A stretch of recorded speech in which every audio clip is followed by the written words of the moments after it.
मुहर्रम का आगाज़ हो चुका है, तो मुहर्रम में हलीम जो है वो बहुत ज़्यादा बनाई जाती है न्याज़ के तौर पे। तो मैंने यहाँ पे हलीम का जो डब्बा लिया है वो शान का लिया है। इसमें जो चिकन के हलीम बना रही हूँ, मैंने चिकन की थोड़ी सी बड़ी बड़ी बोटियाँ ले ली थी ताकि कि इसका जब लेस बनेगा ना वो अच्छा बनेगा। एक साथ घी लेना, इसके बाद मैंने चिकन और थोड़ा सा मसाला वगैरह डाल दिया है और साथ ही पानी डाल दिया। मसाले से पहले मैं इसको भुना, फिर इसमें पानी डाला और पानी के साथ इसको मैंने थोड़ा सा मीडियम से लो आँच में रखा ताकि अच्छी तरह पक जाए। जब ये मैंने वो किया और यहाँ पे चिकन जो है अच्छी तरह गल चुकी है, मैं आपको दिखा रही हूँ। ये देखिए साथ साथ हलीम बन रही है, साथ साथ कपड़े स्टी हो रहे हैं। साथ ही मैंने अदरक और सब्ज़ मिर्ची और लेमन के स्लाइसेस करके रख लेते हैं।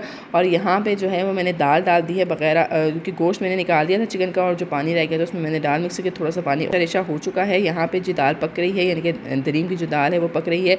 और साथ ही साथ जो है मैंने इसमें आते रहना है क्योंकि वो लग ना जाए, ठीक है जी। अब ये देखो रेशा बनना शुरू हो चुका है आपके सामने है। और दलीम अब जितने हिस्सों में मैंने बांटना था ये सबको मैंने इसमें फ़िक्स कर दिया। ऊपर से मैंने डेकोरेशन भी कर दिया आपके सामने। आपको